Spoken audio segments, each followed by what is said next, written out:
ఓం నమః శివాయ. ఓం నమో నారాయణాయ. ఓం శ్రీ స్వర్ణాకర్షణ కాల భైరవాయ నమో నమః. ఓం ఒటుక కాల భైరవాయ నమో నమః. హరి ఓం. మా ఛానల్కి స్వాగతం. చూస్తున్న వీక్షకులకు, ప్రేక్షకులకు, ప్రియ కాళభైరవ భగవద్బంధులకి స్వాగతం పలుకుతూ మమ్మల్ని ఎంతగానో ఆదరిస్తూ ఉండబడిన ప్రియ సోదరి మనులకు అందరికీ కూడా ముక్కోటి ఏకాదశి పండగ శుభాకాంక్షలు. సనాతన ధర్మ వీక్షకులకు, సంరక్షకులకు అందరిపైన దత్తాత్రేయ స్వామి యొక్క ఆశీస్సులు ఉండాలని కోరుకుందాం. అలాగనే మార్గశీర్ష మాసం అనగానే శ్రీ వళ్ళీ దేవసేన సుబ్రహ్మణ్యేశ్వర స్వామి యొక్క జయంతి, కాళభైరవ జయంతి, దత్తాత్రేయ జయంతి సందర్భంగా మనమందరము ఎలాంటి విధి విధానాలు పాటించాలో సవివరంగా సంపూర్ణంగా తెలుసుకుందాం. 16వ తారీఖు 12వ నెల 2023 నుండి 31/12/2023 వరకు పుట్టినటువంటి వారికి ముందస్తుగా జన్మదిన శుభాకాంక్షలు. గతంలో వివాహం చేసుకున్న వారికి వివాహ వార్షికోత్సవ శుభాకాంక్షలు. ఈ 16వ తారీఖు నుండి 31వ తారీఖు వరకు ద్వాదశ రాశుల్లో గ్రహ గమనాలను అనుసరిస్తూ ఎలా ఉండబోతుందో సవివరంగా సంపూర్ణంగా తెలుసుకుందాం.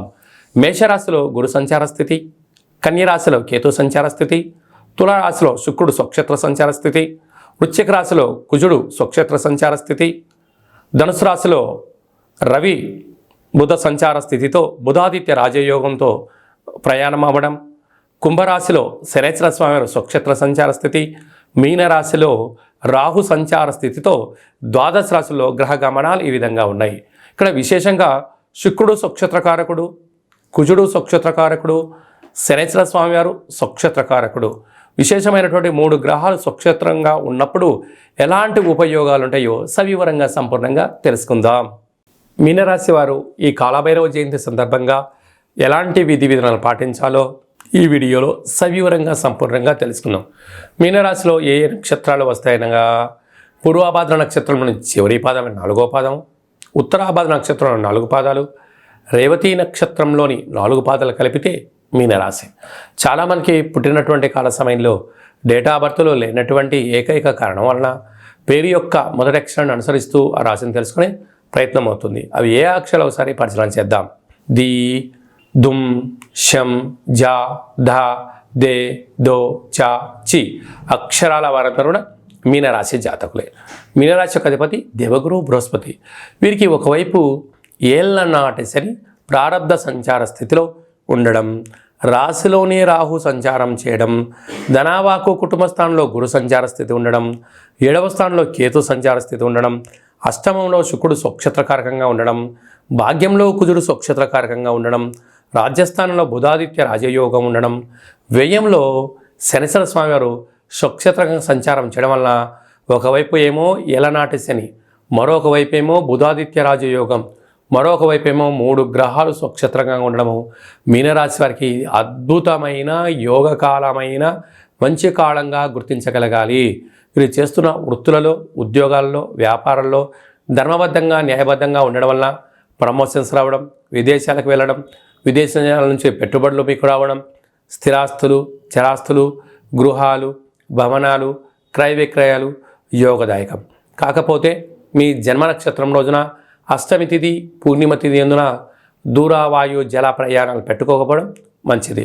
అలాగే ఆవేశానికి దూరంగా ఉండడం, ఆలోచనగా ఉండడం, జ్ఞానంగా ఉండడం, ఆధ్యాత్మికమైన సేవలు, యోగా, ఆసనం, మెడిటేషన్ లాంటివి కార్యక్రమం చేయడం వలన అనేక రకాల ఒత్తిడి నుంచి జయించి సంపూర్ణ స్థితి, ఆయురారోగ్యం మీ సొంతం కాబోతుందని చెప్పి గమనించాలి.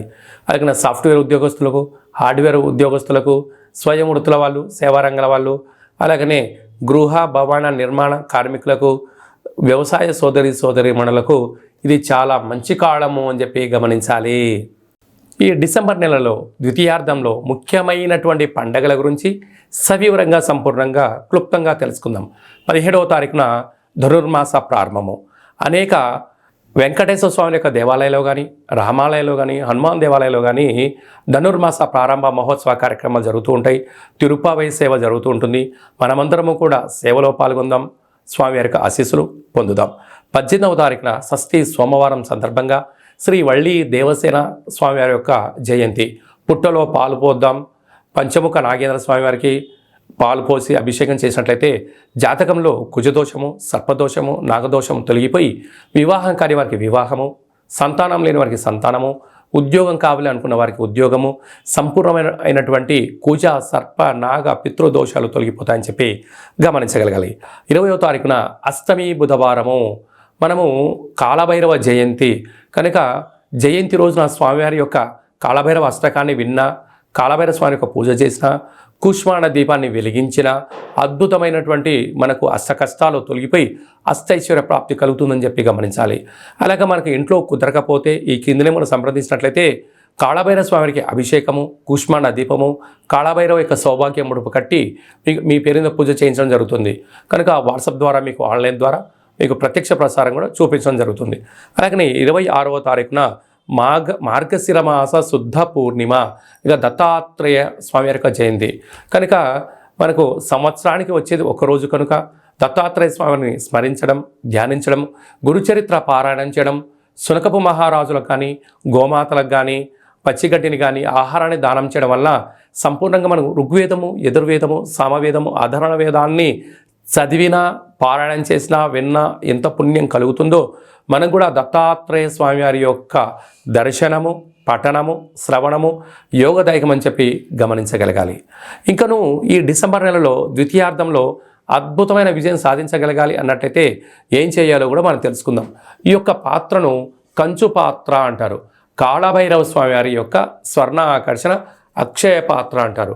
మనకు రాసులు 12 ఎలా ఉంటాయో ఇందులో 12 రాసులను అచ్చు వేయడం జరుగుతుంది. ఈ యొక్క పాత్రను మన అరచేతిలో ఇలా పెట్టుకొని ప్రతిరోజు ఉదయము, సాయంత్రము పూజ చేసిన తదనంతరము 2 అగరబత్తులు వెలిగించి తిప్పి పక్కన పెట్టి మన మనసులో ఏదైతే కోరుకొని ఇలా ఒక్కసారి ఇలా శబ్దం చేసినట్లయితే ఓంకార శబ్దం రావడం జరుగుతుంటుంది. ఇలాగా ఇక్కడ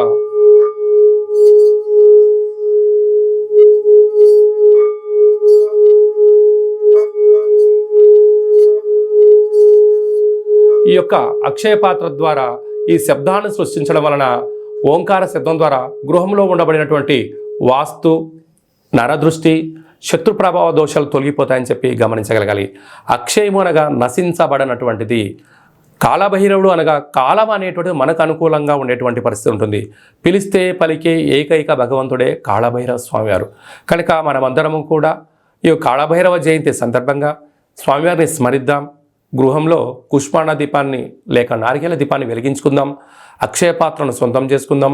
ఇంట్లో పెట్టుకొని సకల యంత్ర, మంత్ర, తంత్ర, పరతంత్ర, తాంత్రికపరమైనటువంటి దోషాలు తొలగిపోయి సంపూర్ణమైనటువంటి అష్ట కష్టాలకు స్వస్తి పలికి అష్టైశ్వర్యం స్వాగతం పలకడానికి మనకు కాళభైరవ స్వామికి ఆశీస్సులు ఉంటాయని చెప్పి గమనించగలగాలి.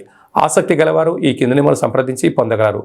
ఈ యొక్క అక్షయ పాత్రతో పాటు కాళభైరవ స్వామి యొక్క ఒక పిరమిడు, స్వామివారి యొక్క కంకణము, ఉట్టి, ఇంటి బయట కట్టుకోవడానికి సౌభాగ్య ఉట్టిని మీ యొక్క గోత్రనామాల పేరుపైన మన యొక్క స్వర్ణాకర్షణ కాళభైరవ స్వామి యొక్క దేవాలయంలో 41 రోజు కూష్మాండ దీపాన్ని కూడా పెట్టడం జరుగుతుంది. ఆసక్తి గలవారు ఈ కింద నెంబర్ సంప్రదించవచ్చు. అలాగే మీ వ్యక్తిగత జాతకం తెలుసుకోవాలనుకుంటున్నారా?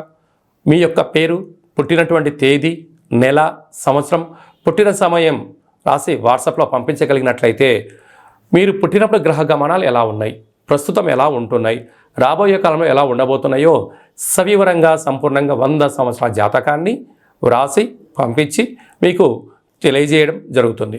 అలాగా డేటా బర్త్లు లేనటువంటి వారికి మీ పేరు యొక్క మొదటి అక్షరాన్ని అనుసరిస్తూ రాశిని తెలియజేస్తూ రమణ శాస్త్రం ద్వారా అనగా గవ్వళ ద్వారా కాళభైరవ ఉపాసన చేత భూత, భవిష్యత్, వర్తమానాన్ని తెలియజేయడం జరుగుతుంది.